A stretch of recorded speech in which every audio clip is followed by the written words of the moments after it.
could pick up a passenger. We've used a little bit of fuel, so we have the hold capacity. A shady sort. The Corsair's Forest, please. Gator's Mourn. No, I'm not in a hurry, but I think I might stay below decks. I don't carry the fee on me. You'll have to trust me for it when we arrive. Thank you. A pleasure.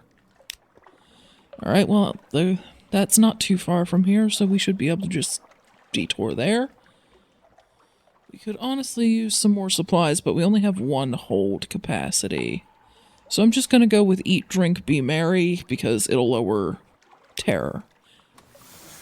Alright, so where's the Corsair's Forest from here? North of here. So we will stop by the Isle of Cats, Rosegate, Visage, and then we'll detour slightly to Gator's Mourn instead of like Nuncio and Polyphyrine. And then from there, we'll cut across to the Khanate. I mean, we could just go north, but that would mean like forgetting like Rosegate and the Isle of Cats, which I'd rather not do. Don't really know that we have anything to do with the Isle of Cats, but I know we want to go to Rosegate to drop off this apprentice. And if we're going to go that far, then we may as well pick up the port report from the Isle of Cats, if nothing else. I have no idea where Hideaway is on the map. Like I said, I don't have the Untersea locations, like where they generally tend to appear on the map, memorized nearly as well as the regular locations. What is that? That looks unpleasant. Fluke needles. A cluster of quivering spines shiver in the current. A dead fluke's flesh dissolves in water. These brittle remnants, however, remain stony hard. Remove something stuck on the spines. An unfortunate diver, bones hang, impaled on the decaying spines. If you fail, you will gain a wound. And it's about a 50-50. It's a 48% chance. Well, we don't have any wounds, and we were planning on stopping in Irem, which could heal a wound. But we can't go back to London right now. Like, things could completely blow up in our face, and something else could happen 5 minutes from now that would give us another wound, and at 3 wounds you die. So if you have 2 wounds, you kind of want to just beeline for London so that you can rest and heal. And the thing is, we can't go back to London right now because we haven't picked up the souls yet. At the very least, we have to detour to the Khanate. I really don't want to pick up a wound right now. So I'm not gonna deal with that. If going back to London were an option, if things really went sideways, I would have done it. But because it's not, I'm not gonna risk it. I do have a lamentable relic we could use to gossip with the novice. We could give fuel for the bee smokers. Okay, we don't have any recent news. Did I forget to pick that up when we were in London? I forgot to pick that up while we were in London. Let's see. 5 fuel. See, the problem is we don't really have a great place to get fuel coming up. Like, the best one really would be Khan's Shadow, which isn't great, but we could pick up some. I feel like the lamentable relic... I mean, we have 3 of them. Sure, gossip with a novice. I want to see what happens here. She's only a recent novice, and barely even inducted into the lower epistic mysteries. Still, she has some useful information to impart. The recent destabilization of the red honey trade elsewhere has been fortuitous for the Isle of Cats. Honey production can barely meet demand. The Abbess and the Lady of the Gardens are having some kind of dispute over staffing, of all things. Huh.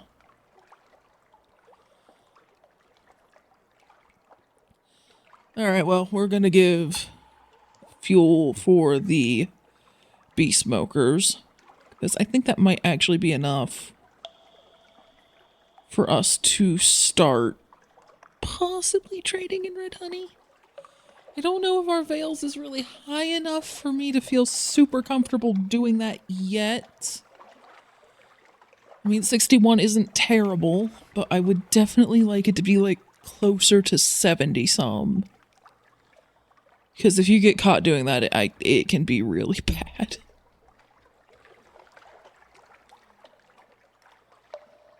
But sure, fuel for the beast smokers. It'll free up some room in our hold anyway. The sister tells you that the Pirate King went to Abbey Rock 50 years ago and asked the abbess to send some of her novices to Port Cavendish. You ask why, and she shakes her head. The better question is, why did the abbess send her precious novices to a place like this? You suggest a hefty bribe, or perhaps coercion. The sister cackles harshly. The Sisters of the Rock respect strength of arms, which of course the Pirate King knew only too well. He challenged the abbess to a duel and won. She didn't have much choice then. She cackles again. Ask our abbess if you don't believe me. She was one of those very novices sent across the sea. Now that's interesting.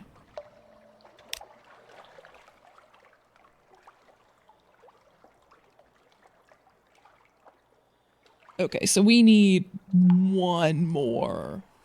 We could give away another lamentable relic. However, we end up with surplus fuel a lot. We could also just come back with, recent news or something. So I'm going to hold out for now. Witness a reunion. The crotchety tobacconist bends over the shop counter, annotating a large sheet of paper. He glances up at the dogged apprentice and bites down on his cigar. His face is blackened with soot. Last batch blew up on me. Welcome back.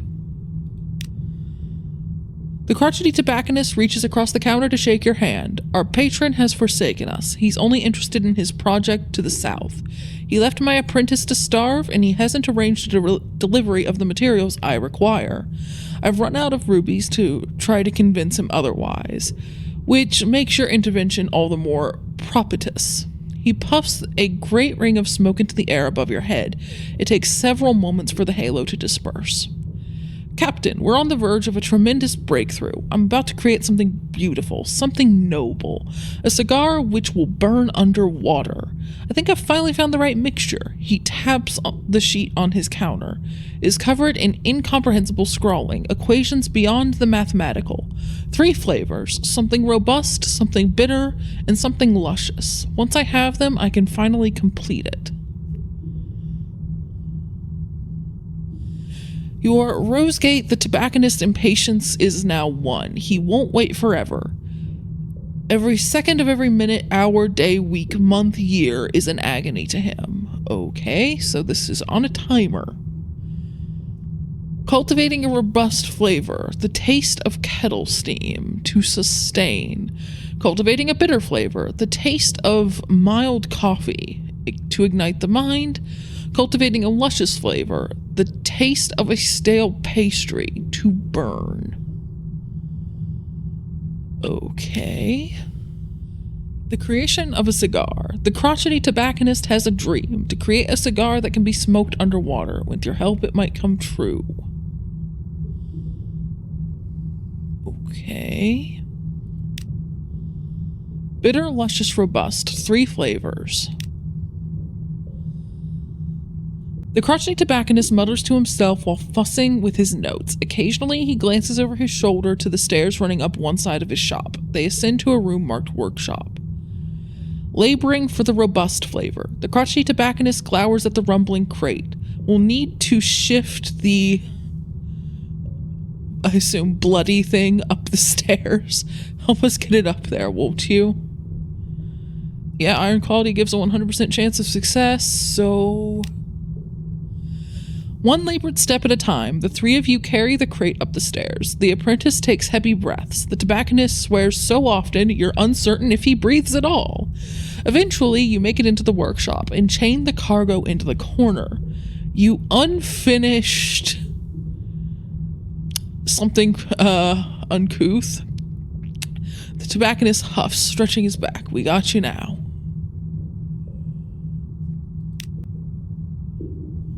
Extracting the robust flavor.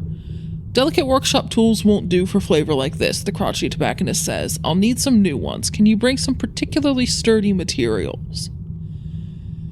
Okay, we need 2 ambiguous eoliths. Okay, good luck with that. I don't know if I'll find that before his impatience ticks over, but let's see what else.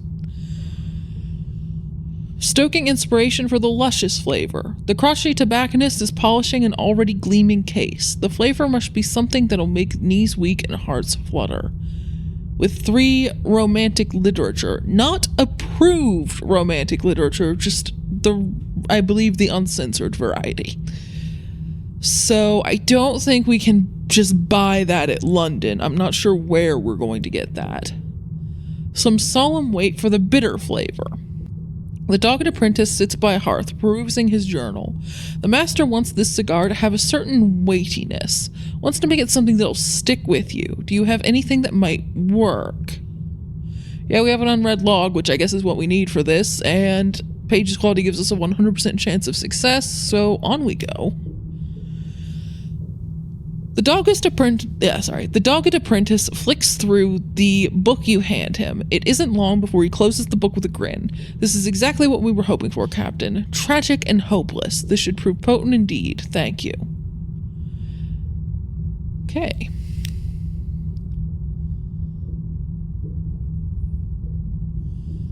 Something disquieting for the bitter flavor. The dogged apprentice licks his pencil and makes a note in his journal. We're making good progress, Captain. Next we'll need something stunningly hopeless. Can I trouble you to put something together? With 3 lamentable relics, we have 2. Okay. Of course.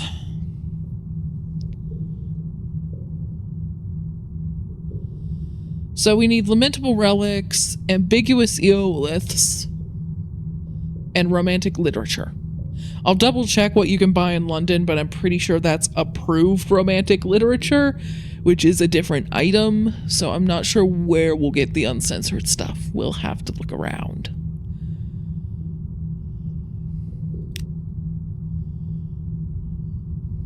I'm hoping that if we just don't visit here, except when we have the stuff, his impatience won't go up. If it is truly just on a timer, then this probably isn't going to happen. It would have to be something that we specifically prepared for and came with all the items ready to go.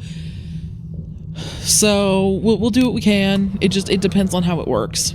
And again, that is moving, and I don't want to know what it is, so we're going to the surface now.